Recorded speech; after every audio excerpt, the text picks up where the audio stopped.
नमस्कार, मैं हूं राजेश पिपलोदिया और इस वक्त आप देख रहे हैं दोपहर न्यूज। लगातार नई और ताजा जानकारियों के लिए हमारे चैनल को आप सबसे पहले सब्सक्राइब कर लीजिए। मोदी जी ने अच्छे दिन लाने का वादा किया था 2014 में। अब वे खुद कह रहे हैं कि अच्छे दिन नहीं है और हर तरह से हम लोगों के ऊपर संकट है। पेट्रोल महंगा, डीजल महंगा, गैस महंगी, हर चीज महंगी हो गई।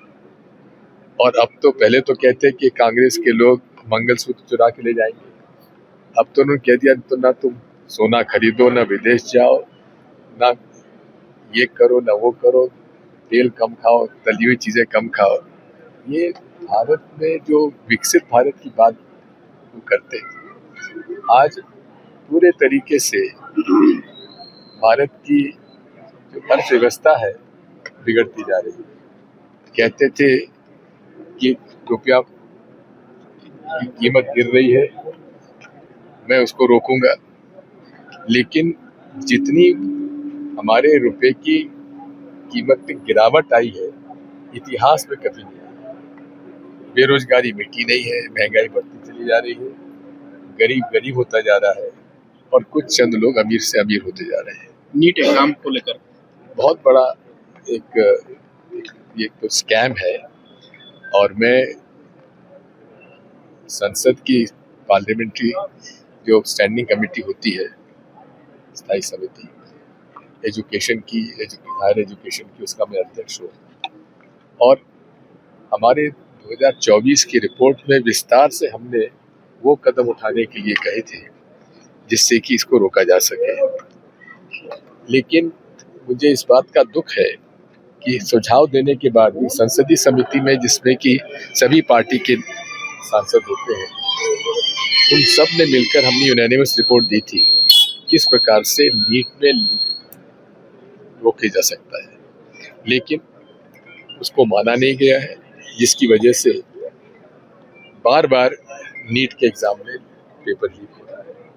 कितना बड़ा धोखा है हमारे युवाओं के साथ, छात्रों के साथ, उनका भविष्य बिगड़ रहा है, इतनी मेहनत के साथ करते हैं और अब जो लोग कर रहे हैं वो सब पहचाने चेहरे हैं। वो खुद कह रहे हैं साहब हमको छोटे लोगों को पकड़ा जा रहा है, बड़ी मछली छूट रही है। बड़ी मछली कौन है?